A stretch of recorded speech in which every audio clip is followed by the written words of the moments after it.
महाराष्ट्राच्या मातीत एक असा किल्ला उभा आहे जो 1000 वर्षात कधीच शत्रूला जिंकता आला नाही. ज्याच्या एका भुयारी अंधारात शत्रूची सेना गुदमरून मरायची. त्याचं नाव आहे देवगिरी, आजचा दौलताबाद. नमस्कार, मी अभिलाषा देशपांडे आणि स्वागत आहे तुमचं माझ्या चॅनल अभिलाषा देशपांडे -D5G शब्द माझे, भाव तुमचेवर. आज आपण जाणणार आहोत छत्रपती संभाजीनगर जवळच्या त्या किल्ल्यावर ज्याने दिल्लीच्या बादशहाला सुद्धा वेड लावलं होतं.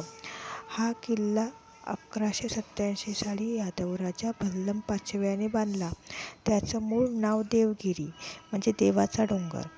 200 फूट उंच एकाच काळ्या कातळावर हा किल्ला आहे. याला 3 अभेद्य तट आहेत ज्याला कोणीही पार करू शकत नव्हतं. या किल्ल्याचं सगळ्यात मोठं रहस्य आहे अंधेरी म्हणजे अंधाराची वाट. किल्ल्यात शिरण्याचा एकच रस्ता, तो पण नागमोडी.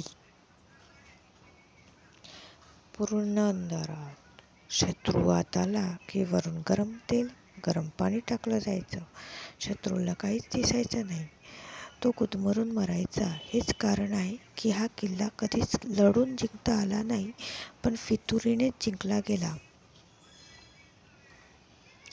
आता आपण बघूया मोहम्मद तुघलकांची कशी त्याच्यावर नजर गेली. 1328 साली दिल्लीचा बादशाह मोहम्मद तुघलक यांच्या प्रेमात पडला. त्याने आपली राजधानी दिल्लीवरून थेट दौलताबादला हलवली. अख्खं दिल्ली शहर पायी चालवत इथे आणलं. पण पुढे त्याला ही चूक कळाली. परत तो दिल्लीला गेला. यावरून तुम्ही समजू शकता हा किल्ला किती महत्त्वाचा होता.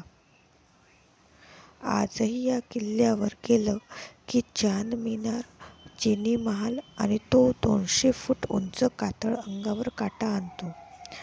300 पायऱ्या चढून वर गेल्यावर दिसणारा महाराष्ट्राचा नजारा अविस्मरणीय आहे. तर मित्रांनो, तुम्ही दौलताबाद किल्ला पाहिला आहे का?